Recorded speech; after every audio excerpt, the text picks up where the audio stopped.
That's how they did it. Financial freedom, my only hope. Fuck living rich and dying broke. I bought some artwork for 1 million. 2 years later, that shit worth 2 million. Few years later, that shit worth 8 million.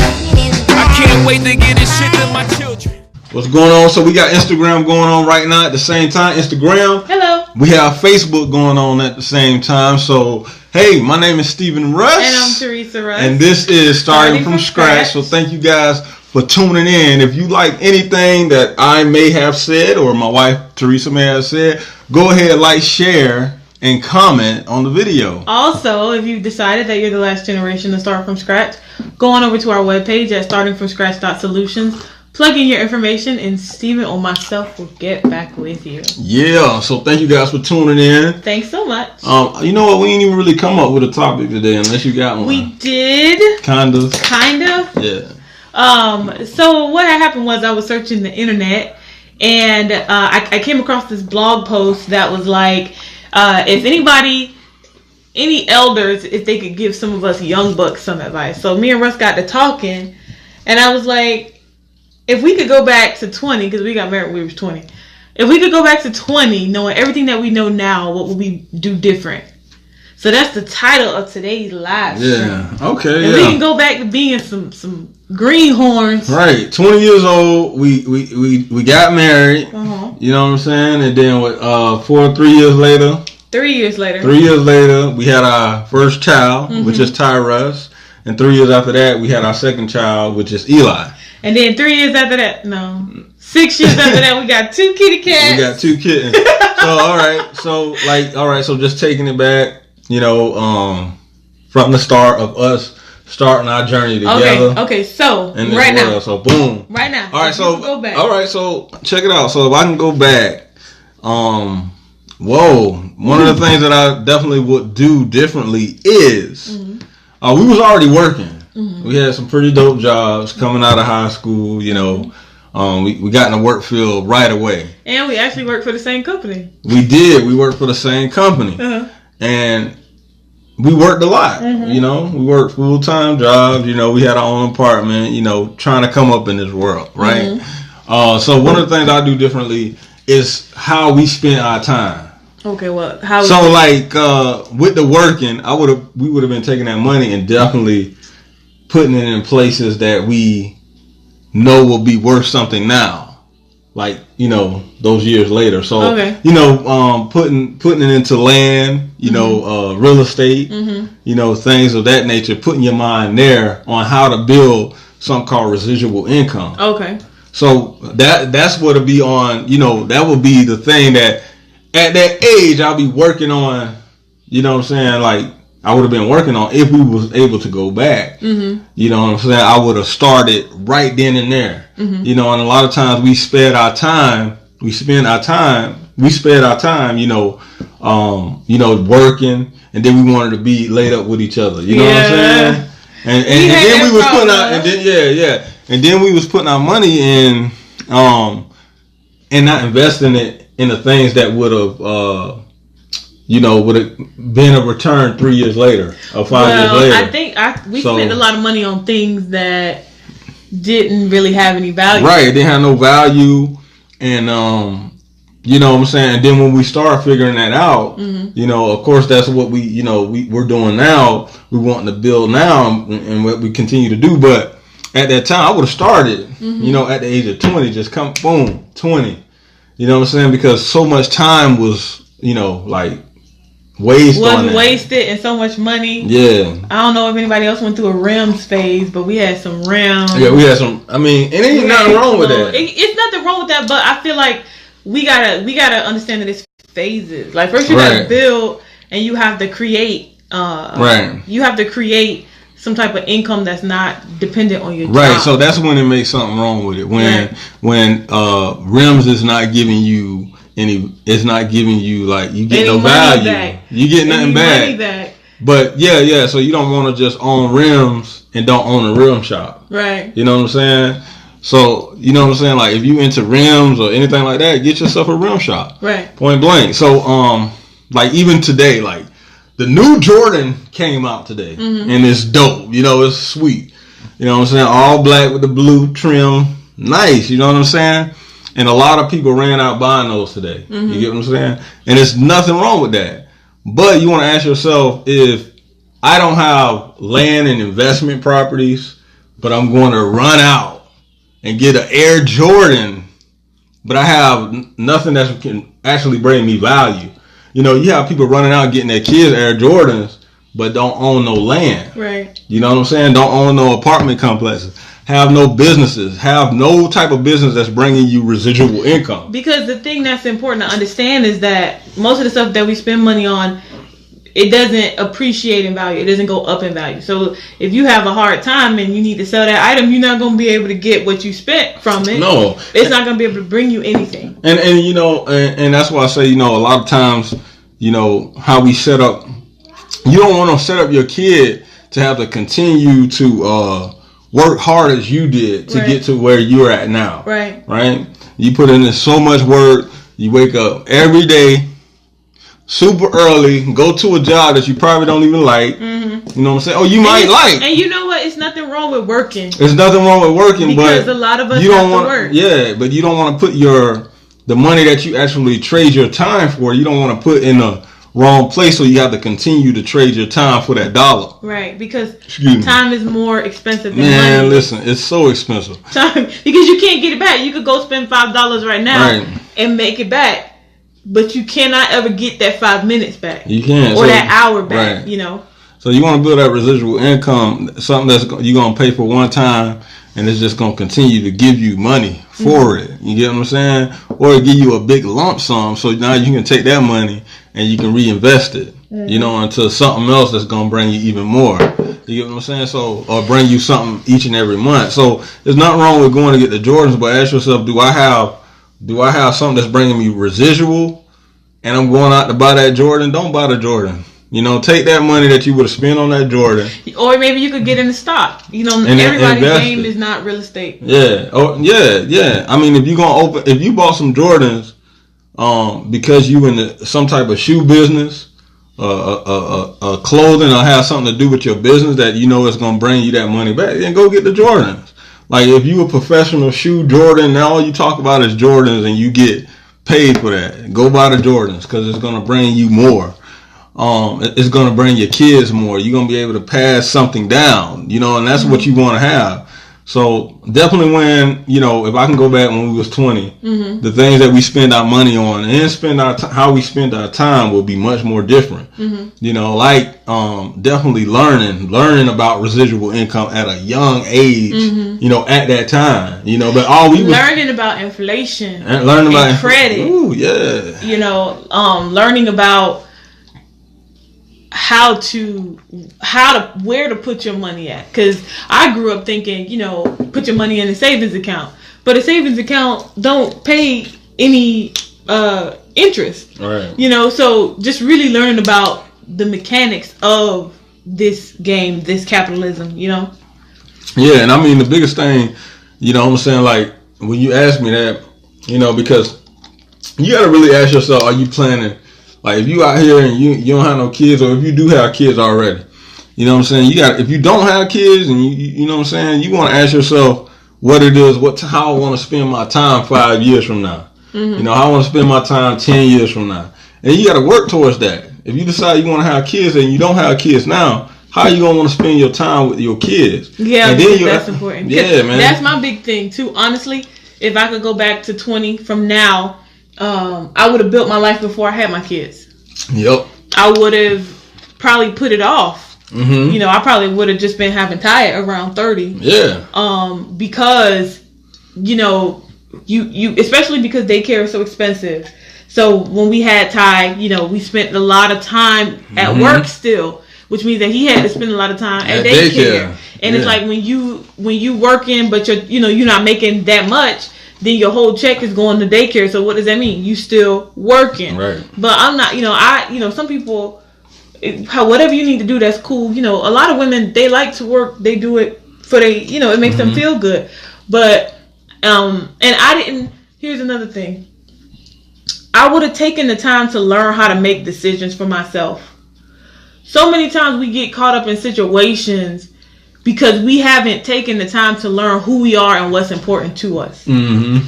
So we agree to do things and we make decisions, and then we look up one day and we realize, hold up, this is not who I am. Yeah. Slow yourself down. Learn. Spend some time by yourself. Right. You know, because if I had known, if we had even ever had a conversation about, because we just, listen, it was a party one time and then I ended up pregnant. It was some tequila involved. Yeah. You know, a lot of tequila. I think it was tequila. Yeah. Anyway,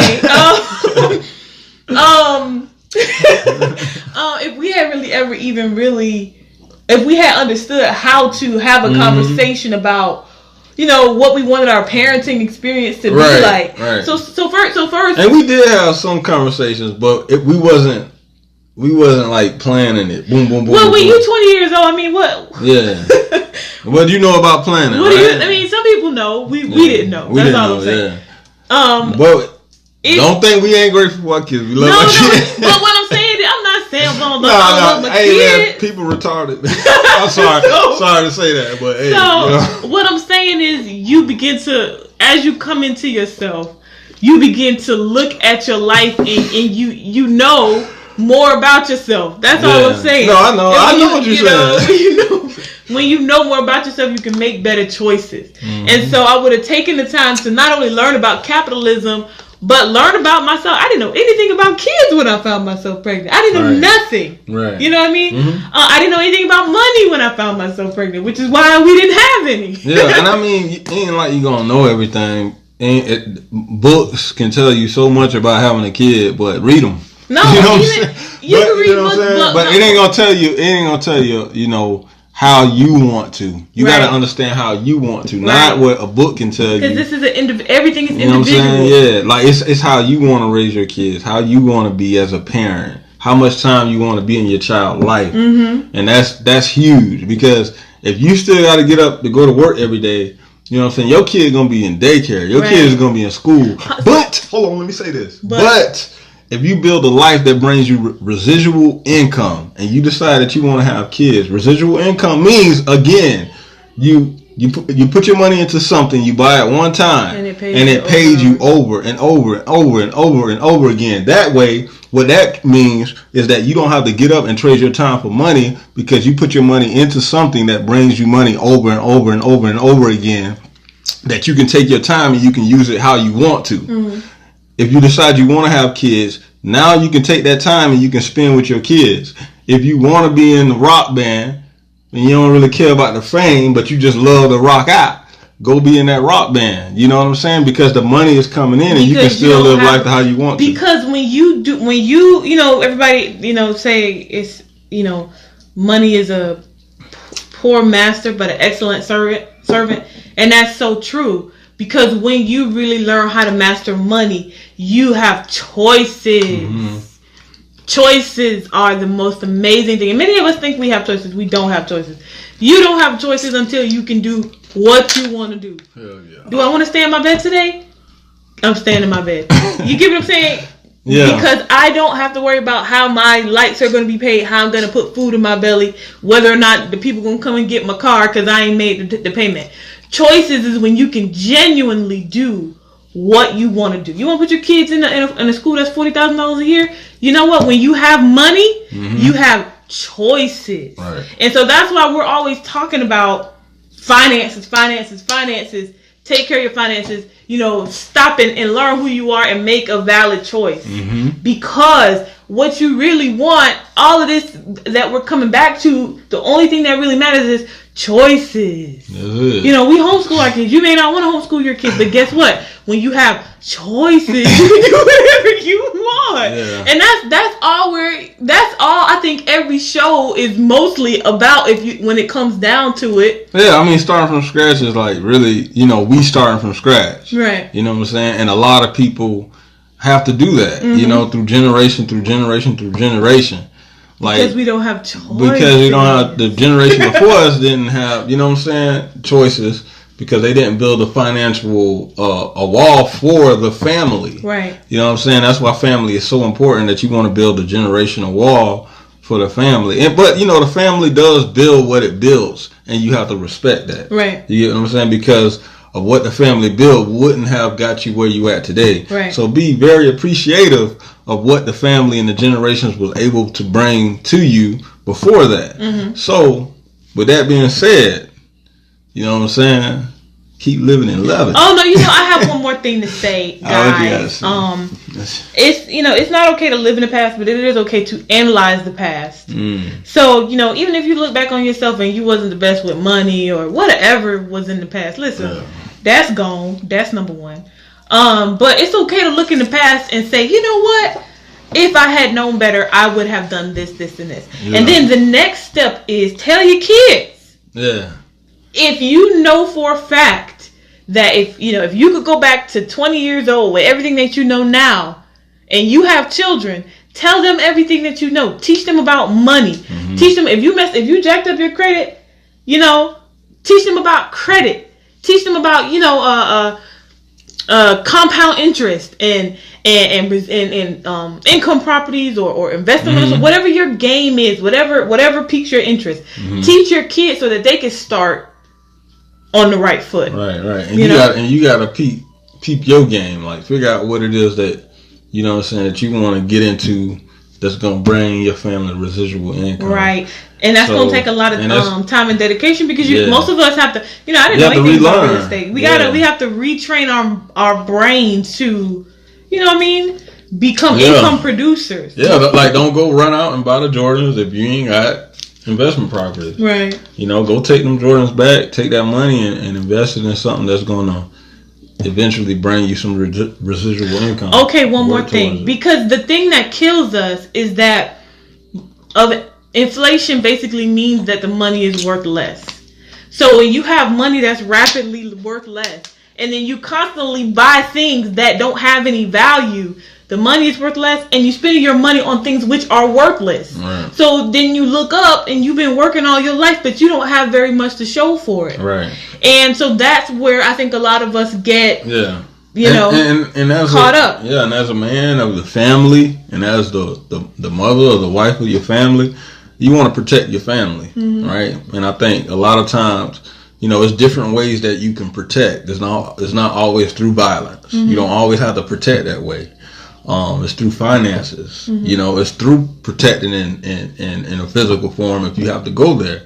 It's so many different ways. It's protecting your family if something was to happen to you. Mm-hmm. You get what I'm saying? It's protecting your family with you or without you, knowing your family is going to be okay with you or without you. And you want to set that up, especially as a man and the woman, the couple or the woman and the man or the man and the man, whatever it may be. Protect your house. You know what I'm saying? Protect whatever it is that you're building through that, right? Through the proper legal means. Right. And protect, so whether it's estate creation through getting a life insurance policy, because in reality, if most of us had to stop right now and think, something happened to me right now, how long before my family would be out in the street? That's a real conversation we need to have with ourselves, because most of us are 2-income households. So, all right, I think we done went. Yeah, we went that along, but hey, it is what it is. I hope you guys got something from it. Yeah. And if you got something, just one little thing, do something for us and do it for yourself, and maybe you can reach it. Maybe something else that you might know, you might have in your friend list that I don't have. Maybe they might get something from it. So go ahead, like, share, and comment. My name is Stephen Russ. My name is Teresa Russ. If you got something from me, go ahead and push that button. Starting from scratch solutions. Hey, visit us at starting from scratch solutions. Go ahead and type in your information. Myself, Stephen Russ, or my beautiful wife Teresa Russ. We'll get back with you. You know what I'm saying, and just show you exactly what it is that we're doing to build what we're building for our family. And we'd love to learn from you. Yes. So this is not a one-way thing, because we feel like everybody got something to bring. Right, look at us. All right. So peace and love. I'm coming to turn that camera on, baby. You got that one? And I'm going to turn. How do I? Wait a minute now, y'all. You got it. Come on. Just end at the top. Oh, look at me.